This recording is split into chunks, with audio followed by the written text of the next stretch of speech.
know it's Thursday in many other parts of the world. However, in Australia, we're in the future.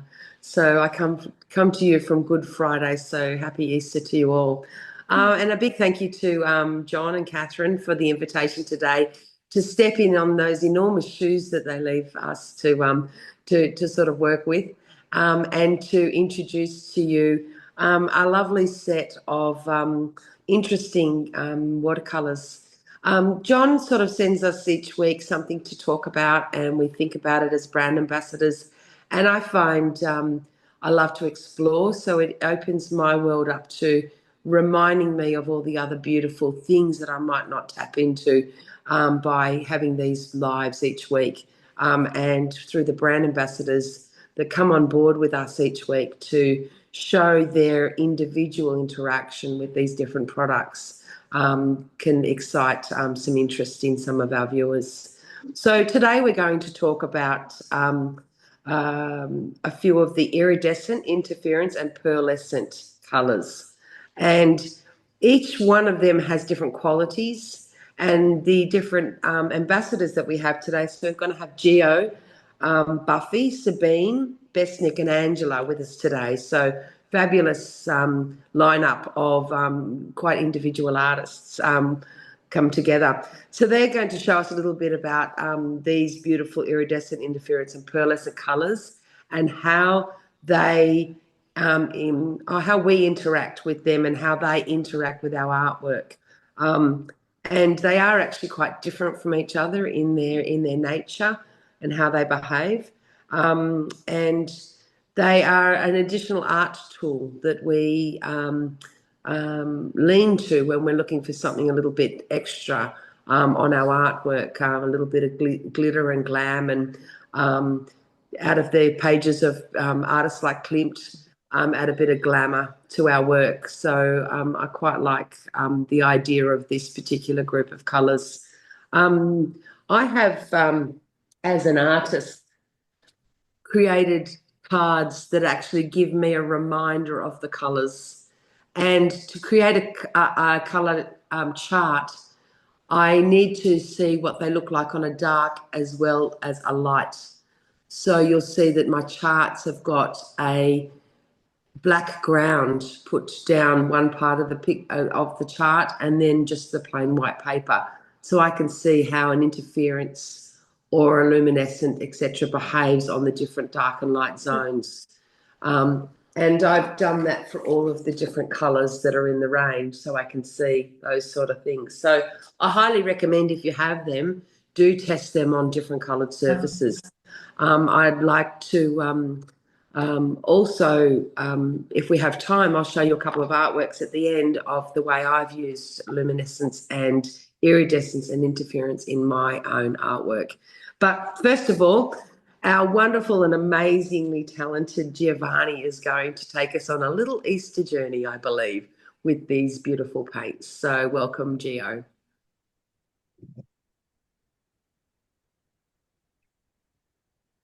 Okay, thank you, Caroline. Good morning in the future. Okay, this is the explanation with all the luminescent. This is the number of the color in the full range, duochrome, interference, pearlescent, and iridescent.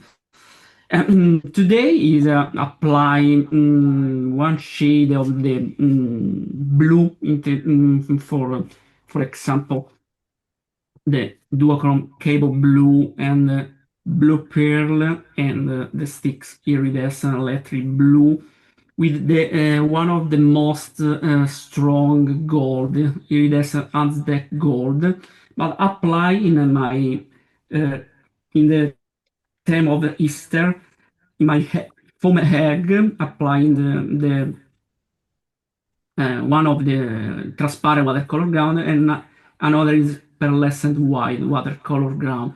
For creating a marble effect, I prepare and decorating with watercolor ground, iridescent watercolor sticks, electric blue, and create this shade. I apply on my black paper before, for example, blue pearl. Giovanni, we have been requested to look at that chart that you first started with, so there was a little bit of interest in seeing a bit more about that. Yeah, absolutely. That's it. Okay. No, let's il contrario. And create this After. drop, beautiful drop of shimmer. Apply on zoom. Is that the Aztec gold? Yeah, Iridescents adds that gold. I love this combination. This is on blue pearl and another in cabo blue.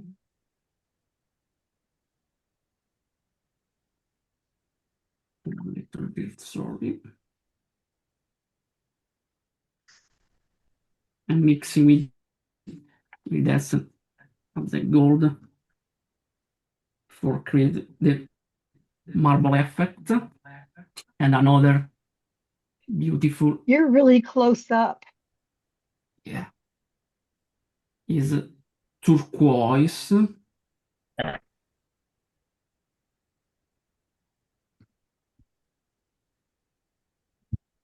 And create this effect.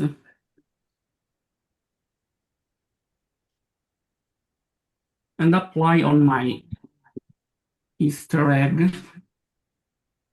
Okay. Starting with the first is a transparent watercolor ground that apply my layer of turquoise and adds that gold and create this Venus.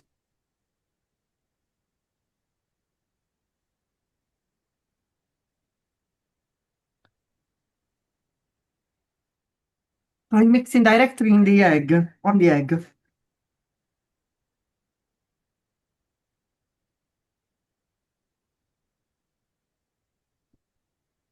And apply or adds the gold or antique gold is more strong. And after this,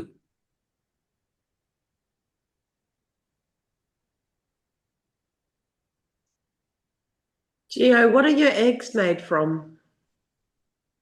yeah, sorry, Plastic. It's Foam. foam. Foam, okay. I know in many countries it's a tradition to paint eggs for Easter. Yeah. Let's see. Okay, this is first layer and waiting to dry and reapply on the pearlescent white watercolor ground. This is the egg foam starting from this. As Giovanni's painting and Caroline was commenting, you brought an idea for me. It's not uncommon to blow the egg so that you remove the liquid on the inside but keep the shell. And then we could take the watercolor ground and we could be doing this on real egg shells. Absolutely. Yeah. Awesome. And the new Fabergé eggs, but they're really Daniel Smith eggs. Inspiring, Giovanni. Thank you. And after this, and waiting to dry and apply another layer if you want, starting with my dry eggs layer and using my iridescent electric blue and my tiny brush and starting from decoration with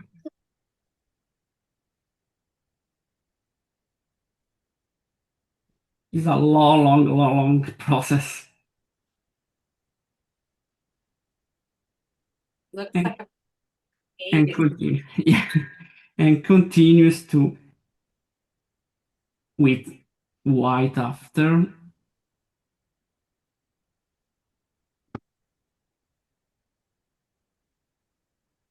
Okay, and continues. Take the time as another brand ambassador and continue the painting. Okay. I try to finish. And Letizia, show your The same. I did a platter egg, fully platter, okay? And I painted with the iridescent gold. And this is how do you? Okay, let's see. This is iridescent gold. This is um how to say this one? Scara bread. This is I can see. Okay. This is iridescent cara bread. This is green pearl, Green pearl. duochrome green pearl. This is duochrome blue pearl. This is duochrome. How to say this one? This one is the very clear. This is the which one? Is it hibiscus? Uh, Hibiscus. Vibrant raspberry. No, there is another one. Yeah. This is a duochrome mauve. And the other one and the other one is violet pearl. Sorry, because I'm very emotional. So the other and this is autumn duochrome autumn mystery, and this is duochrome. This is duochrome turquoise. Turquoise, yeah. What I wanted to do now, just for is add a pearlescent shimmer, just a little bit of. It's difficult to do like this, but very very wet, and then add some pearlescent shimmer like this. I prefer to do like this. So I add more effect here. Pearlescent shimmer is very, when dried, is very transparent. Now you can see a little bit white. So the But difference between the shimmer is that it has a larger particle size. So the yeah, shimmer Yeah. seems to be more shiny in particles, just the nature of the particle size. so the other thing is that we do is that with the platter we may paint directly on the platter. So what we do Difference. is to have a very wet paint and go directly. If you don't use the watercolor ground, if you have fear, so don't worry to paint with the duochrome or with the iridescent, what you like. Now the interference you should have a dark color or just a dry color. Yeah, but if when you use, for example, the difference, the normal watercolor, for example, in this case, one orange, the color absorbing in the plaster immediately is different to use the interference or the luminescent. Because the particle inside in all the luminescent is different to watercolor, normal watercolor. It's possible to apply directly on That's why I like platter. to paint with luminescent, platter with luminescent, because they can have a shimmer, they can be brilliant, while a normal watercolor can look opaque. Well, this gives the brilliance, the reflections. That's great, Letty, to open up our surface world to The other thing that I usually paint, this is me and Giovanni, this is a photo of us, and I paint with the iridescent gold, the skin, and this is iridescent sapphire. So Giovanni's shoes. This was a funny thing because when you look in another way, it shines. So That's great. Thank you very much. That's Thank great. you. So I think we have Buffy next. I believe Buffy's got some beautiful color wheels to show us. Hello, everybody. Hello. Okay.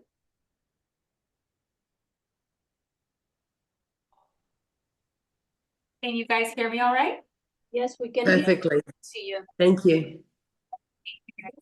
So it was cool when the colors that we would be setting today came over and that it had some of these iridescents because I was actually working on a painting with these. So I actually started with a color concept. I had an idea of a color palette, and so I built my color wheel. So these are the colors that are in them. We have the indigo, the quinacridone purple. This is one of the duochrome autumn mystery, the nickel azo yellow, the duochrome saguaro green, the duochrome aquamarine, undersea green, and Prussian green. And then when you kind of start mixing these colors together, you get this variation of those colors. And then if you mix them all together into a pot, you get this incredible gray that has magic to it. So once I developed my color world, then I went through my photos and I was trying to decide what to paint. And when I heard that our wonderful watercolor master, Chang Ki Chi, had passed away, it was automatic. I had to paint koi fish. So I'm working on a painting and I got all my references out. And I found that this one reminded me the most of this. And so I started to work on that painting. So it's still in progress and has a long way to go, but it's huge and it's going to be a tribute piece to him. He shared art with his entire heart and was a truly joyful man and gave to the art community in such an amazing way. So anyways, I did want to share with you though how these colors behave. So I'm just going to use some dirty water and I'm going to put the, I'm going to pour for you guys just to show you how amazing these colors are. I was so infatuated with the saguaro green. This is my recommendation if you have to buy just one, that I filled a water bottle up with water and then I put a generous amount straight from the tube into the bottle and I shook it up.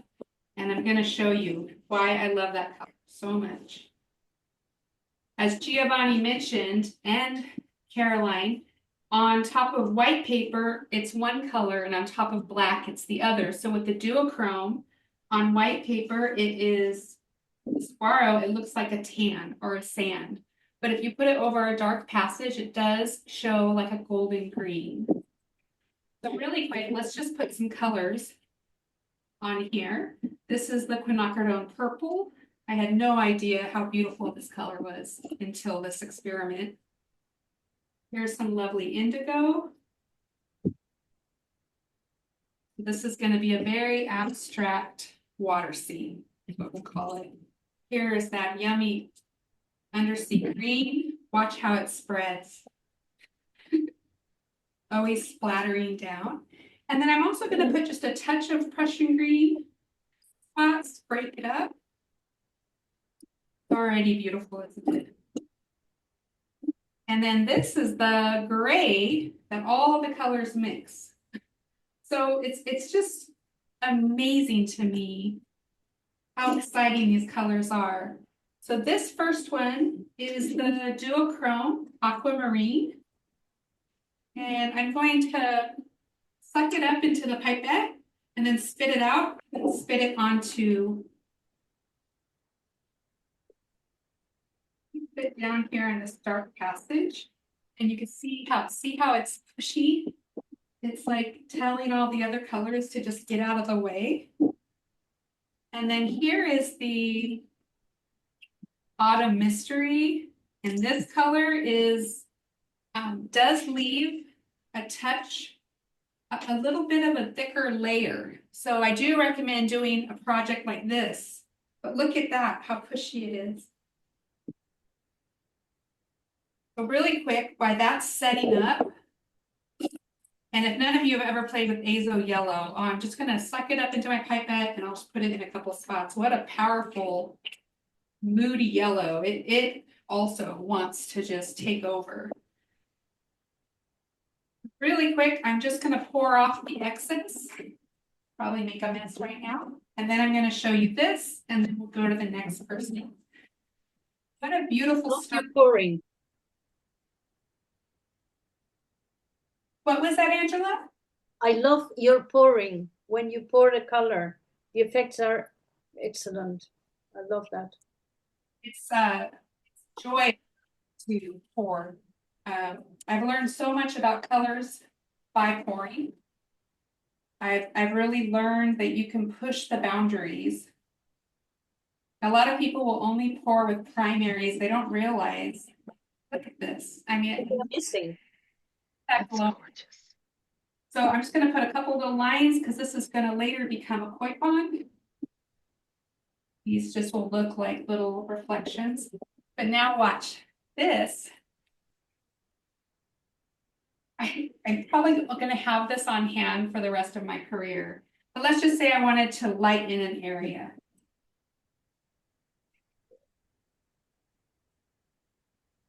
Wow. Look at how powerful this is. Let's say this is going to be a sandy part of the pond. Or where like the pond scum is, you know how ponds have algae and they have sediment and there's so much more going on than just a glassy surface. So in my studies right now, I'm trying to capture that, trying to create effects of ponds. And then I'll bring up some koi fish as they appear, just like Chi taught. And so, but I wanted a completely different approach. So I wanted to honor him by painting something in tribute, but find my own pathway to the end result. So thank you for letting me share. These are really exciting colors. That's great, Buffy. We look forward to seeing this beautiful koi pond when you finish the artwork. Beautiful. Really nice. I like the pouring idea. That's quite cool. And the way it moved once you tilted it, how softened they became colours, but still individual on the page. So And fabulous. Thank you. So I think we have another fabulously clever artist following you is Sabine. Sabine's in Switzerland, and she always has a beautiful way of describing and explaining the colours we use as well. So welcome, Sabine. Hello, all over the world, and good morning, good evening. And so we are on the luminescence colors. It was amazing, Bobby, to see you and Gio and Letty. And so I'm on some pearls to show shimmer. And I have a little example here to look and to imitate that ring. And so I put the pearls on it, and I use the Pearlistan shimmer for the pearls and antique silver and the interference silver I use between. And I use a little bit Chinese white. And for the class, I use all. And so you see maybe.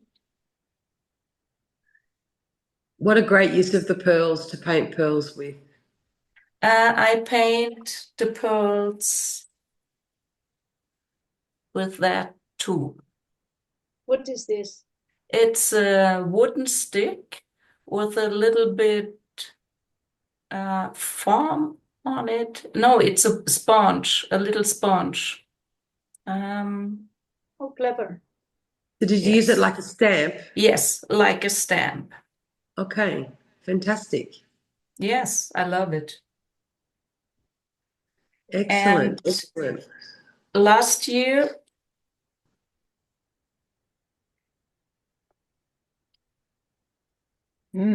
we show the colors, and I make with a indigo underground.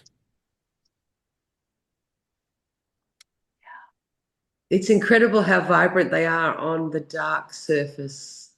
Yes, it's completely other shimmer.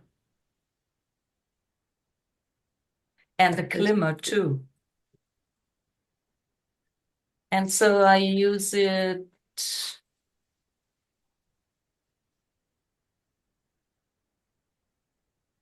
on like flowers. Is it a And watercolor underneath the red, the deep dark red? It's like a carmine, is it? please? Yes. Can you repeat, please? Is that a watercolor, the carmine, the deep dark red you have, or is that a different type of paper? No, it's underground. It's indigo. Okay, thank you. Yes. Looks red. And I use it that way for create some nice roofs and couples on the church. So, and a little bit glimmer on water.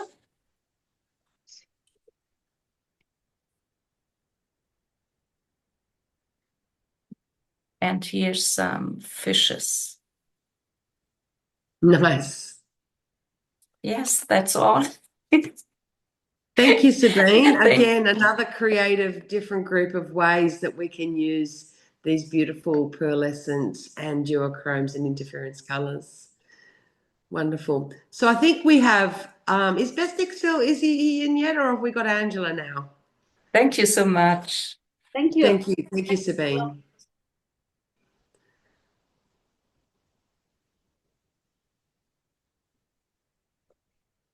Hello, it's my turn, right?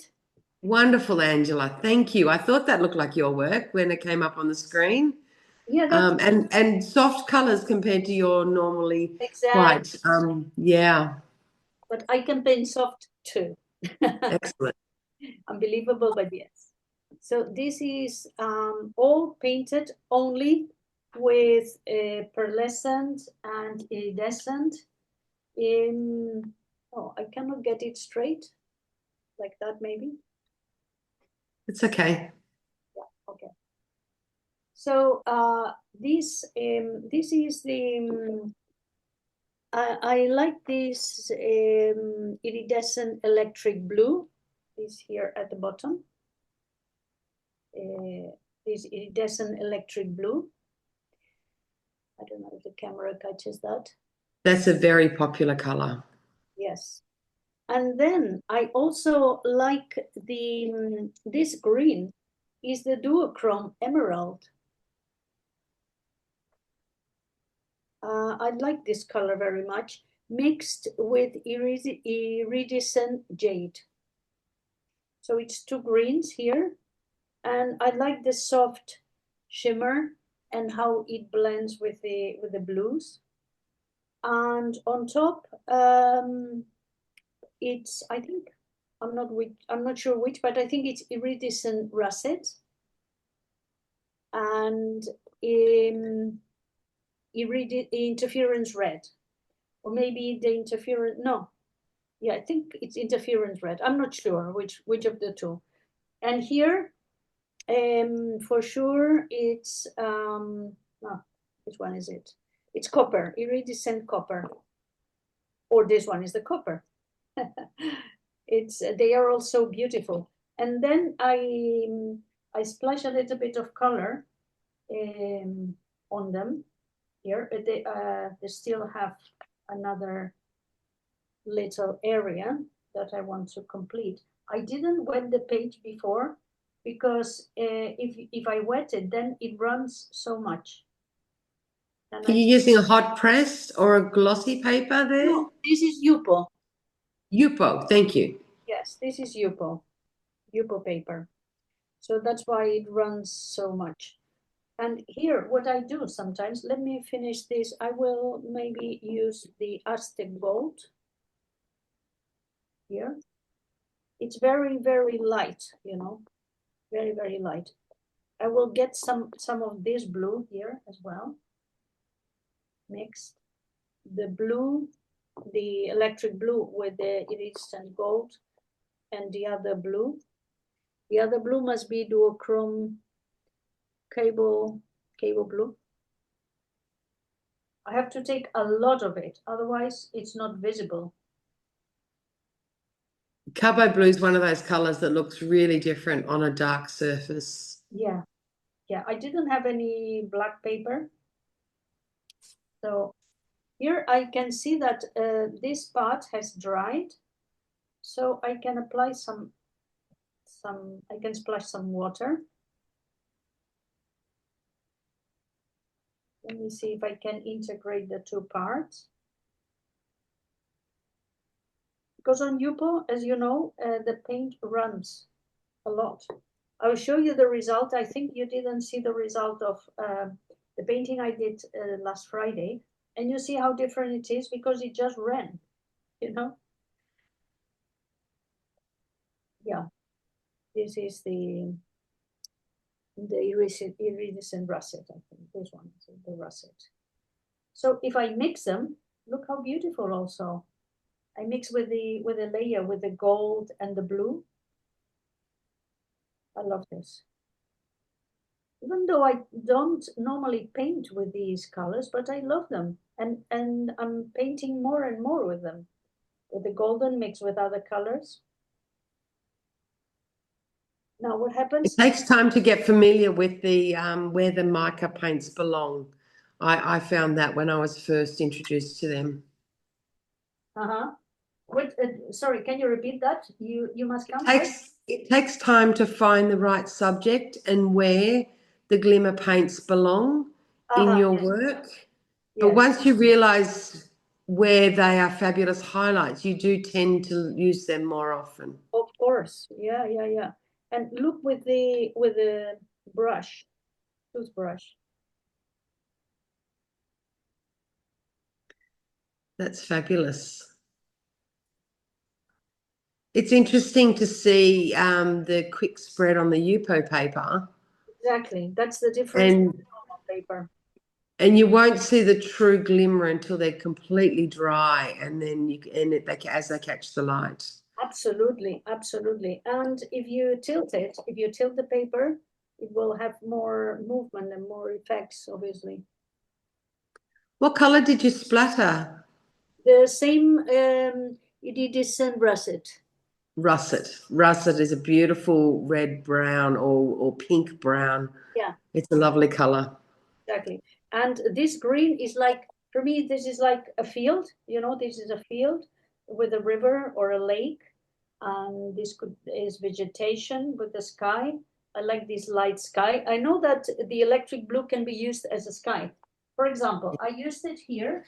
I tested it before on cold pressed paper. And this is like a field, a green field with on the bottom there is some moon glow, and here there is lunar black. Here I used the iridescent electric blue, and here this is the, I think, turquoise, like the very strong green, like phthalo turquoise. And you see, then I drew some trees because it's, it reminded me of trees. So this is a mix between the two, the iridescents and the normal watercolors. And here I also did another test. This is still wet with different, the same colors, but then vertical, I put in the middle is the lunar black. Then it doesn't granulate that much.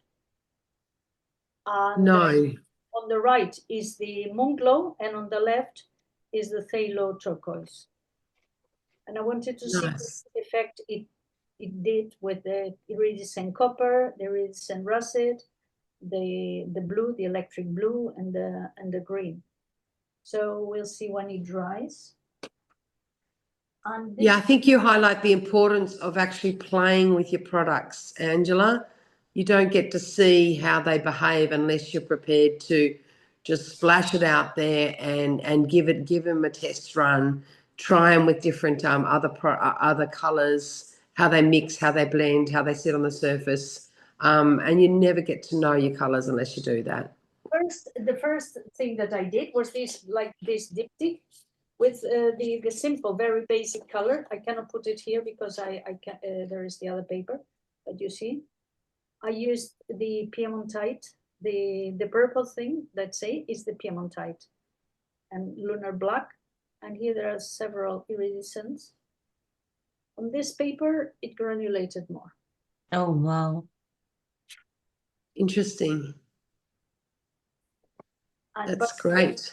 not so good. And this is the result of last week's. You see that because the table seemed flat, but it isn't flat because it ran all the way up or down. Wow. And that's on Yupo as well? Yeah, that's Yupo. Fantastic. Interesting marks. Yeah, but that is totally on its own, you know. You have to let it add sometimes. Well, I didn't realize that the table was on a little bit of an incline, you know, and so that's the result. Here, once this is more or less dry, you can still draw lines, you know, from using one of the gold, for example. I don't know if I'm taking time from somebody else. I can stop. No, it's okay. We're waiting on Besnik, but I'm not sure if Besnik's in the room yet. Yeah. I've got a few watercolors I am can here. show you while you develop further, but I'm just watching Giovanni's egg I get am more here. and more detailed. Caroline, I am here from the beginning. Sorry, Besnik. Thank you. No worries. I'm limited to my vision with my camera here today. So Besnik, please take it away. You've always got some really cool stuff to show us. No worries, no worries. Welcome to our Thursday live. No worries. Angela can go more. I just wanted to let you know that I am here. Yes. Thank No, you. I will keep working and you please go ahead. I will keep working. Okay. And you'll see the Okay, results. thank you, Well- Angela. We look forward to seeing how far you develop that image. Thank you. And I- I'm also looking forward to seeing the development of Gio's egg. Yes. Okay, hi everyone. I was doing the mixes in the meantime. So I have already wrote the mixes that I did. Here I mixed spring green with duo cabo blue. And I like this colors that they made. I also love this combination. It's carbazole violet and iridescent vibrant raspberry. And in here I have just touched with a stick the Mayan orange just to have this a little bit orange. Here I mixed the lavender with iridescent electric blue. I also love these two colors, how they mix. And here I just played with spring green, also from the sticks. Here it is tallow green yellow shade and iridescent sapphire. Also, I love this mix. Here, quinacridone red with pearlescent white on bottom. Beautiful. And then I was doing other mixes here, more lighter. I played with the same color, same mix of queen red with pearlescent white as a base, and then I just touched here with iridescent vibrant raspberry, a little pinch of the pigment, and on top it's iridescent sapphire. If you want me to do any of these mixes, I can do again with a maybe a little bit larger brush, or another brand ambassador can go further, and I will go further with other mixes. So at the end, we can show all what we did. I would love. Fantastic. Can we have a look at Gio's egg as he's been progressing? Yeah, great. How beautiful. Yeah, Catherine is very, very fast, but You still have a lot to go. yeah. Very beautiful.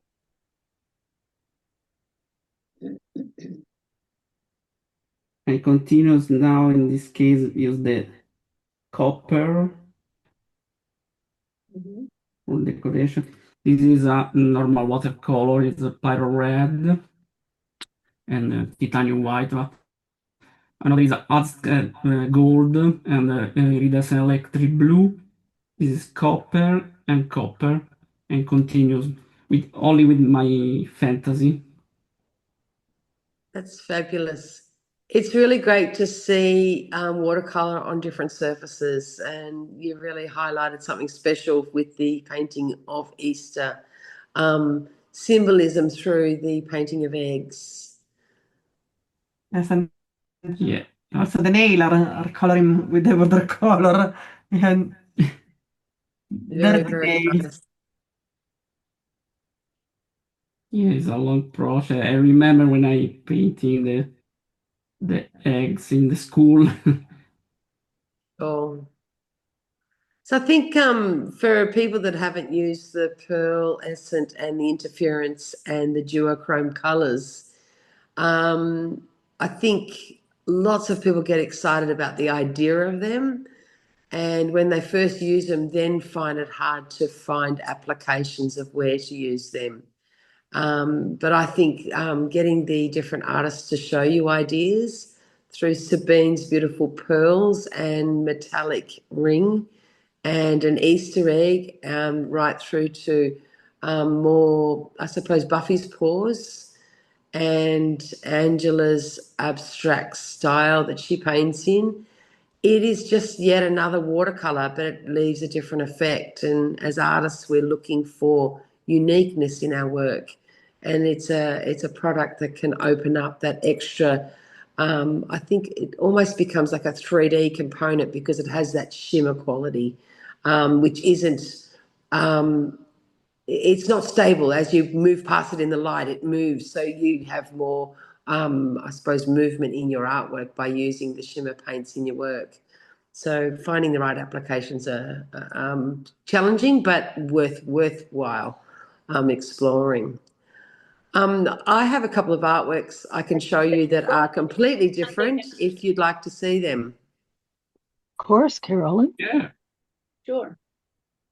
So I think Ethel's going to change the cam to my Yes, my it's top already there. cam. And you get an artwork like this where the shimmer, I don't know if you can you see the shimmer? Not A little. Yes. You can see the shimmer?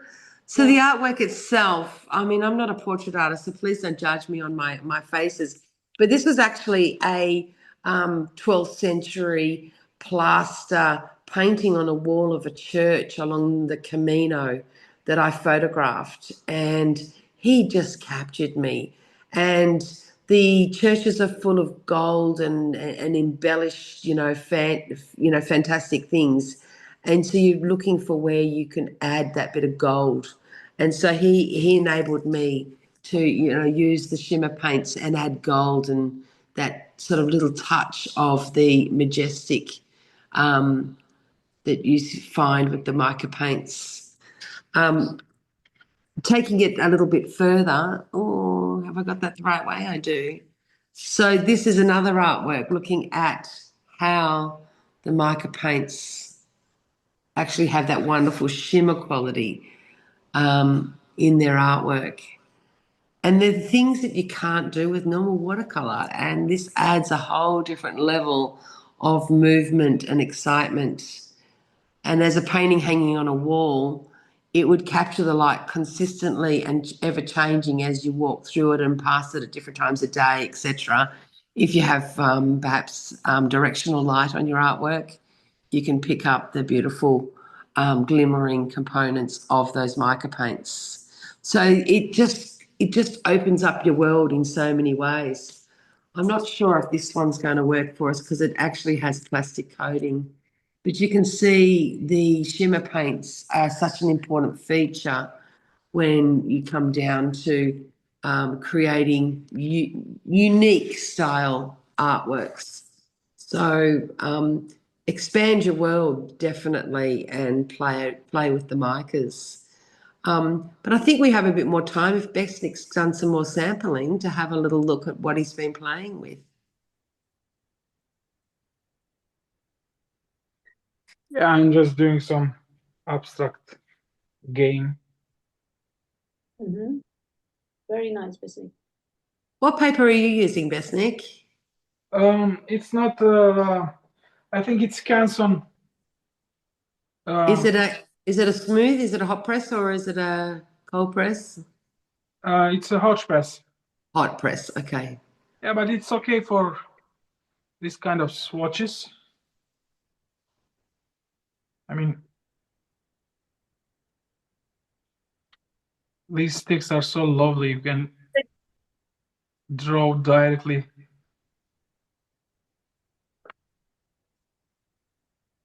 Besnik, can you show us a sample of mixing again on the second one? On it? On this one? Yes. Yes. This Yes, is that one.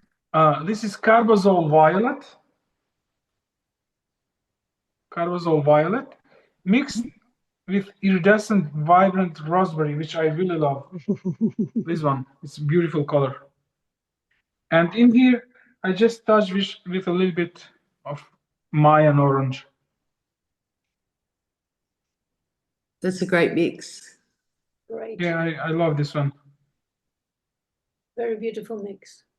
Vibrant Raspberry was one of our most recent additions to the mica range of watercolors, and a lot of people really enjoyed the difference of. I think it almost granulates, even though by nature it's the mica that's separating for the particle size, but you do get different effects with the Vibrant Raspberry color. I love this color. Since the beginning, when I got this color, I fell in love with it. It's very beautiful for making contrast. Is that the iridescent electric blue? Yes. From the stick. Yeah. From the stick. So I think it's important to know also that you can mix any of these iridescent duochromes or interference with any of your colors. Yeah, true. But by nature, your duochromes and your interference obviously will have a different. They'll behave differently again because of the additional color that you're adding to it. So it is experimentation, but definitely possible. Caroline, the iridescent raspberry does say it granulates. Yeah, I know from using it that the granulation is something of a feature I like about it. Yeah, it does. You can see here a little bit of granulation. Yeah. Yeah.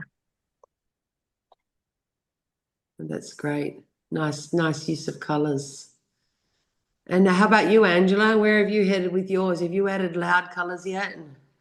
I am adding darker color, but I'm not sure if it's successful or not. Wow. With the Yupo, you can take a sponge and erase it. So I'm safe there. Of course. I would like Besnik to do a mix of the last one on the right. Is it possible, Besnik? The one on This the one? right, This yeah. one? No, the red ones. On the right. This one. Yes. Yes, please. It's quinacridone red and pearlescent white. You want me to make another one bigger? Yeah, either at the top or another one. Or a big I will do another one. Just wait. Yes, thank you. Maybe you can do a dark green with a pearlescent white, for example. Besnik, are you using fresh color from the tube or are you using dried color from a pan?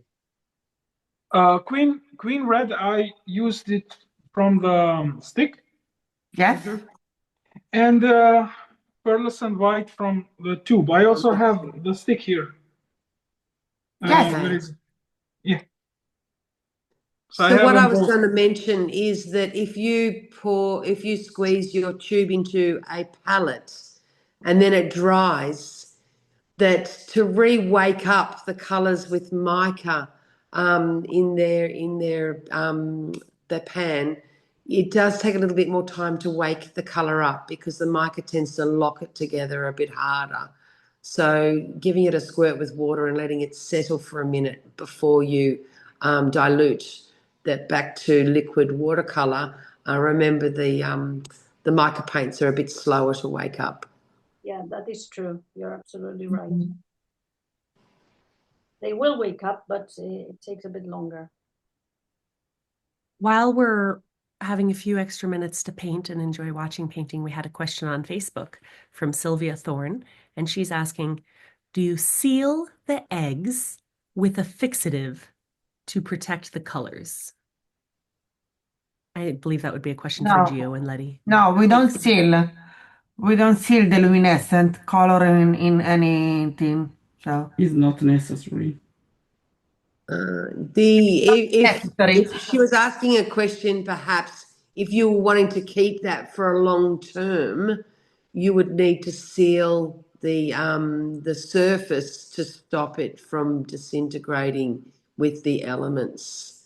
So perhaps you could consider putting a matte spray varnish, which keeps the nature of watercolor and the matteness of watercolor. You could use a wax polish, or you could even dip the egg in a resin. So there is different ways of sealing it. It's just up to you individually. I can just use a dried after cleaner. So just a brush for keep away the dust. That is. Okay, so you can choose not to seal it, exactly, just like Gio and Letty are suggesting. Yeah, but it's an individual thing if you want to seal it or not. Yeah. Otherwise, you can keep all the things under the glass. So Yes, a glass box, a frame, better.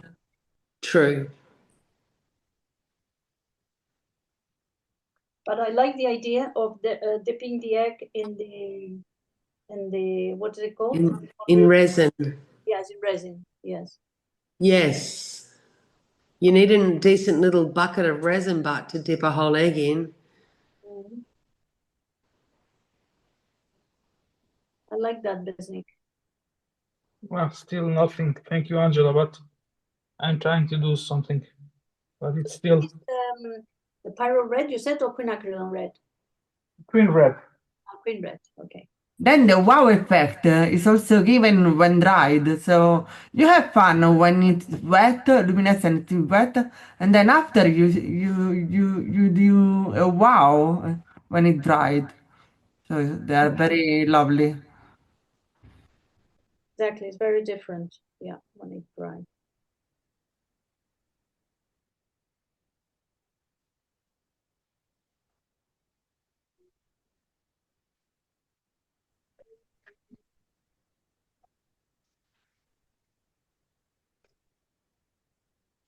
I really enjoy how you can draw on wet paper with the sticks, Besnik, just like you.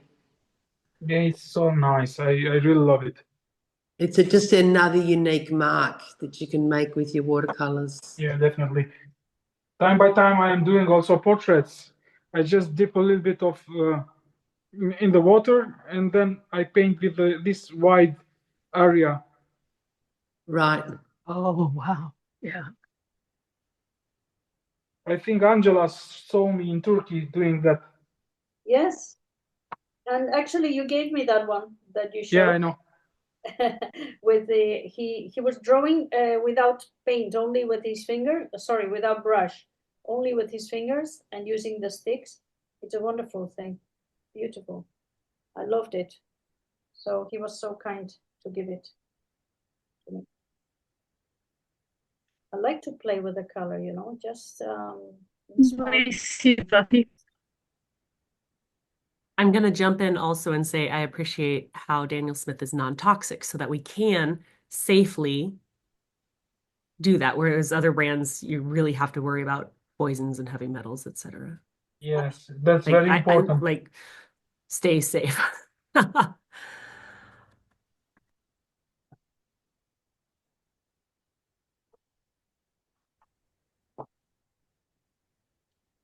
It's interesting to add those fish I can see coming along with Buffy's work.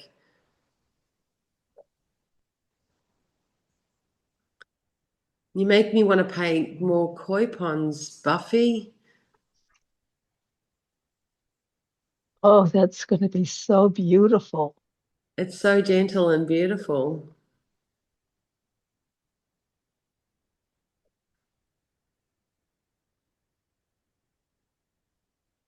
And I think, Buffy, you're on silent at the moment. You might like to describe a little bit about what you're actually doing with is it the pearl stick? I use a little bit of the titanium white, straight from the stick though, because you need it to be pigmented. And you get it wet and you kind of work it. And I'm using this rounded filbert, and you can kind of just like maybe suggest some gills or some scales. No, just real subtle. And then I'm using the pyro orange and the pyro red to just suggest a little bit of local color that you would think of in a koi. Just a little bit, because I like how it's kind of peekaboo. You have to look for them, you know? As you do with a true pond. Yes, yes. I think I notice a lot of people when they paint their kois, it's like the fish and then the water, and it's separate, right? So this way it's merging together. And then as the titanium dries, it'll fade down. So you kind of put it on really loud, and then it'll calm down as it dries. Sure. Would you be tempted to put some fresh mica colours on top now, some a duochrome or an iridescent, to capture the scales, the shininess of the fish scales? Good, like let's do this guy. I'll use some of that autumn mystery, let's say, and I could put some scales along his little fin. I haven't done a spin yet, kind of waiting to do that. But yeah, you could. And the trick, I think we talked about it already, but the trick is that if these are going to be, you know, if you're going to be making prints, you'll really want to water your mica down so it's not so loud. But if you're doing an original and you'll be selling the original, let's say, you can put as much as you want. Fantastic. So we were talking earlier with Mark about that idea that when you reprint a artwork that has the pearlescent or the interference or iridescent colours in it, the photography of the artwork or the scanning of the artwork doesn't pick up that mica. And the fact that you could have numerous prints made and you could embellish each print with new layers of your mica colours.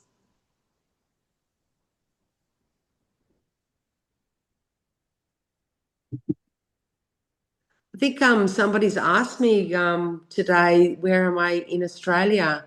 I'm in Canberra, the capital of Australia. We're 700 metres above sea level, so we're in a climate where we have all seasons. We have snow in the winter and 40-degree heat in the summer, so all extremes. But the national capital of Australia, Canberra, is where I live. One other thing that's coming up in the next few days is a whole bunch of us are flying to Italy, where we'll all meet together for the big festival Fabriano in Acquarello. And we're hoping to join together with John and Catherine on the ground in one location. So a big shout out to John and Catherine for taking the time to meet us in Italy. And a big shout out to Australia for your upcoming festival in September. Oh, thank you, Angela. I always will mention that. I do a lot of volunteer work in my world, in my watercolor world, and one of the things I've been involved in is the Australian Watercolor Muster. So those of you that are traveling to Australia or Australians watching today, we have an amazing lineup of international and national recognised artists coming to Cairns from the 17th of September to the 22nd. For our big Australian watercolour festival. And as we grow that festival, we hope to, bring in lots and lots of interest from around Australia and around the world. But the chance for us to have these incredible master artists coming to us to do workshops, we're just so lucky. So yeah, see you in Cairns perhaps in September. Yes, but first in Fabriano. First in Fabriano. Oh my gosh, we're going to party in Fabriano next week, aren't we? Definitely. Definitely. I just can't wait to meet you all. Yeah. Party I think all there's day. even more. I think we've got Anna Marie and we've got Buffy, you're coming? A great thing, Yes. a great thing is being able to see each other face to face. We've been Yes. here friends online for years, and now to see each other face to face. And that's also an open invitation also to everybody watching. It's not just a small club. You're welcome to join us. Absolutely. If you're in Italy, make yourself known to us. Come up and say, hi, I've seen you on the Daniel Smith Lives. It's so That is special to great. meet you face to face. Absolutely. Absolutely. We love sharing what we do. Yes. Yes. And we love also seeing what you're doing and what you're thinking and what your questions are. Yes. It's all fantastic. So perhaps, Ethel, do we get to do a zoom in and to see what everybody's do an overall look to see what everybody's up to? Look at that. Yeah. Anyone else, other than the BAs, anyone else who followed and painted along? I didn't use the metallics, but this is what I've been working on. Oh, Can't even tell. Larry. I promise. Just working with Nice. movements. Oh, that's not what I'm trying to make you see. Because Oh, this is sucky. I got to put a Yeah, face on it. Because it is your background. your background is Yes, on. yes. Have to You can switch see off me the looking around the edge of a painting. Ah, This is weird. But we can see Anyway, it. we can see. That's nice. That's Thank you. great. That's great. So you. for those of you that are in the right time zones, we have a really exciting artist this week. We have Stella Canfield, who's going to be our Friday Live artist. Stella is such a talent and such a passionate painter that I think you'll all really enjoy her session. Is that 2 p.m. on a Friday? 10:30. 10:30 Seattle Seattle, time. Washington. Yeah. Seattle time, 10:30 a.m. I know it's about 3 a.m. in Australia, so I tend not to get into the Friday lives very often unless I'm crazy awake in the middle of the night. Yeah, so 10:30 a.m. for Europe, Central Europe, 7:30. 7:30 p.m. Yeah. Fantastic for Central Europe people. So those watching, join Stella for our Friday Live for our next session. And there was also a question is, are we going to be here next week? Well, I'm sure we'll be here next week in some way. We may even be together from the other side of the world coming to join the Zoom. So we'll see how we go with our travels. It's like, yeah. Yeah. But there's definitely will be a group of ambassadors presenting on our regular Thursday Live, and those of us that can join even momentarily from Italy, we will join together and say hello. Yes, Thank you so much, Caroline, for being a wonderful host today, and to the rest of our brand ambassadors. And of course, to everyone who constantly join our Thursday Live. See you all tomorrow. Tomorrow. Thank you. Thank you. Thank you, Thank you. everybody. Bye-bye. Bye-bye. Thanks for joining us. Everyone. Bye.